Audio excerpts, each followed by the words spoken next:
What happens when life changes in a single moment and the world keeps moving anyway?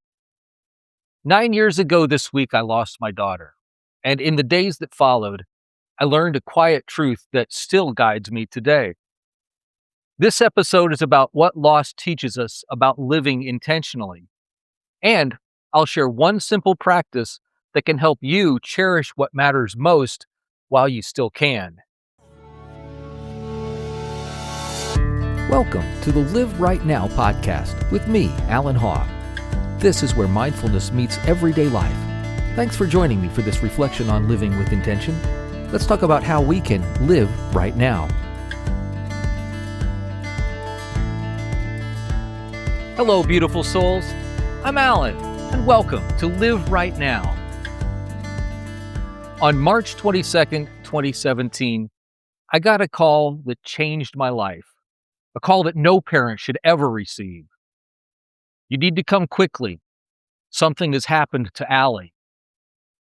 That call was to tell me that my daughter, Alie, had died in an accident at the age of 17. And like anyone who experiences sudden loss, I found myself trying to make sense of something that simply didn't make sense. In the hours after her death, I wrote that my heart was broken, that I was at a total loss, and that we should never take the little things for granted because we're never promised tomorrow.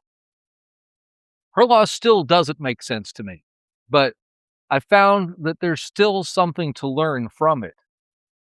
Today, I want to remember Alie, but I also want to share what her life and her loss taught me about how to live right now. Loss has a way of clarifying what really matters. Most of us live as if tomorrow is guaranteed. We assume we'll have another conversation, another chance, another moment to say what we meant to say. My final texts to my daughter before her accident were about scheduling a time that I could cook her favorite meal for her, which I hadn't made in a while. But loss reminds us that tomorrow is never promised. When my daughter Alie died, one of the first things I wrote was, never take the little things for granted. I was just trying to hold on to something important in the middle of grief. That the little things aren't little at all. The ordinary conversations, the casual hugs, sharing a favorite meal, those are the moments that become memories. And when we realize that tomorrow isn't guaranteed, we begin to live differently. We slow down, we pay attention, we say the things that matter. Loss teaches us that time is limited, but it also teaches us that today is still ours. And sometimes the most meaningful way to honor what we've lost is to fully embrace what we still have. When we talk about loss, we often think about grief as something we have to get through, something we endure while life returns to normal. But for many people, loss doesn't work that way. It changes you. It changes how you see time. It changes what you prioritize. It changes what you notice. And yet, the world doesn't stop. That's one of the most difficult parts. You wake up the next morning and the sun still rises. People still go to work. Traffic still moves. Conversations still happen. Life continues. That can feel almost disorienting. How can everything keep moving when your world has stopped? But over time, something begins to shift. You realize that while loss changes your life, it also gives you a different perspective on living. I remember the day Alie was born. The first two things I said to her were simple. I'm your daddy and I love you, followed by, no boys until you're 30. Well, the first one is still true. That second one, I didn't have quite as much luck with that one. But I still remember holding her that day and feeling that immediate connection, that love that arrives instantly and stays with you forever. I was working in radio at the time. Not long after she was born, I played a song on the air to share how I felt. The song was Put Your Arms Around Me by Jim Reiser. I actually got in trouble for playing it because it wasn't on the playlist, but I didn't care because in that moment, I just wanted to share how much I loved my daughter. Years later, with Jim Reiser's blessing, that same song was played at her memorial service. The same song that celebrated her life when she was born helped remember her life when she was gone. And it was a reminder of something deeper. Loss doesn't erase love, it clarifies it. It reminds us of what mattered all along. And when you begin to see life through that lens, you start to approach everyday moments differently. You listen more carefully. You speak more intentionally. You appreciate things you once overlooked because you understand something that's easy to forget. Life is fleeting. Grief doesn't stop life from moving forward, but it can change how you move forward.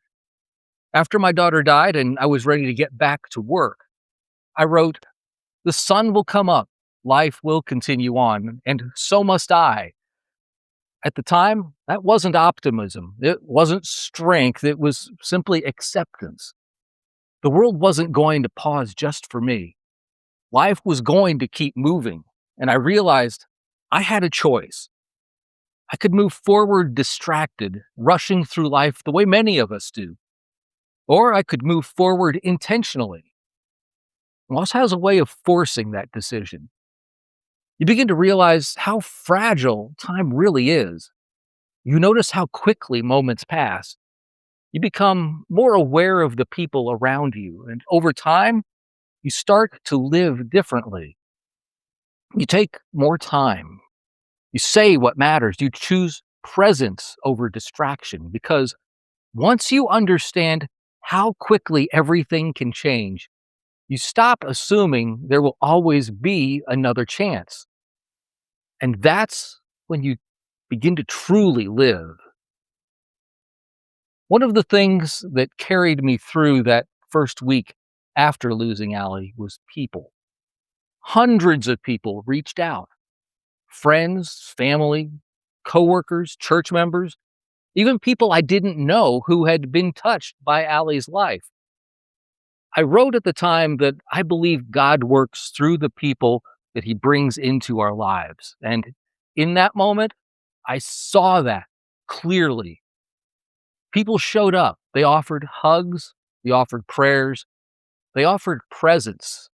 And that reminded me of something really important. Connection matters. In our busy lives, it's easy to assume that relationships will always be there. We postpone conversations. We delay reaching out. We tell ourselves, we'll connect another time.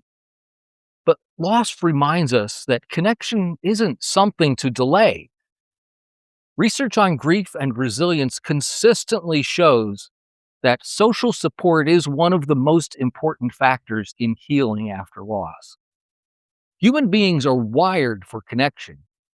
When we show up for each other, we help carry burdens together that would feel overwhelming alone. But this lesson isn't just about grief. It's about living every day. Because when we understand how important connection becomes during loss, we begin to realize how important it is before loss. We begin to appreciate the conversations that we once rushed through. We begin to value time with loved ones. We begin to notice the small moments. This is what intentional living looks like. It's not dramatic. It's not complicated. It's simply paying attention to what matters. And sometimes the greatest shift comes from a simple realization that the people in our lives today are the people who shape our lives. And when we truly understand that, we start to show up differently.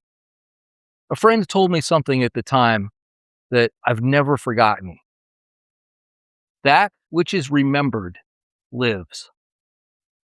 I've carried those words with me ever since. And in a way, this episode is an attempt to make those words real. Because when we remember the little things, those moments don't disappear. They continue to live in us. There's a quote often attributed to Dr. Seuss. Don't cry because it's over. Smile because it happened. And maybe that's what remembering really is. Learning to hold both the tears and the smiles at the same time. Grief changes you. Moving forward doesn't mean forgetting. It doesn't mean leaving someone behind. It means carrying love forward. It means letting loss deepen your compassion. It means letting memory shape your priorities. It means choosing to live more intentionally, because when you've experienced loss, you understand something that many people don't. Time is fragile, and the people we love are never guaranteed.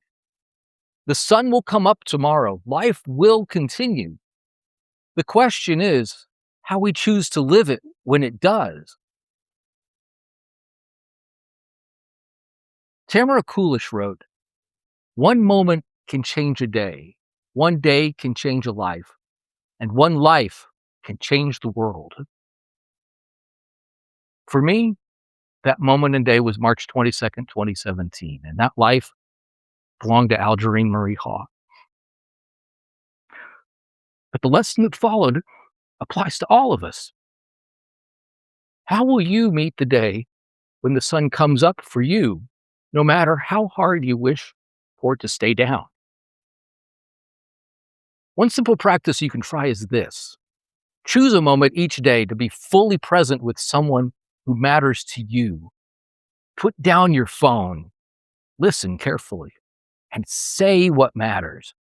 It doesn't have to be dramatic. It just has to be intentional, because the little things, the everyday conversations, the quiet moments, the simple connections are what shape our lives. Losing someone strips away the illusion that we have endless time. What it leaves behind is this moment, still breathing, still ours to use. And when we choose to live with that awareness, we begin to notice what matters most. Thanks for sharing a few minutes with me today. Until next time, make the most of every moment. Slow down, appreciate more, and remember to live right now. Thanks for being part of Live Right Now. If you like what you've heard, I encourage you to like and follow the podcast on YouTube or your favorite podcast platform, and share it with someone who could use a little inspiration today. Join the conversation on our Facebook page or email me your thoughts at the address in the show notes. I'm Alan Haw. Until next time, make the most of every moment and remember to live right now.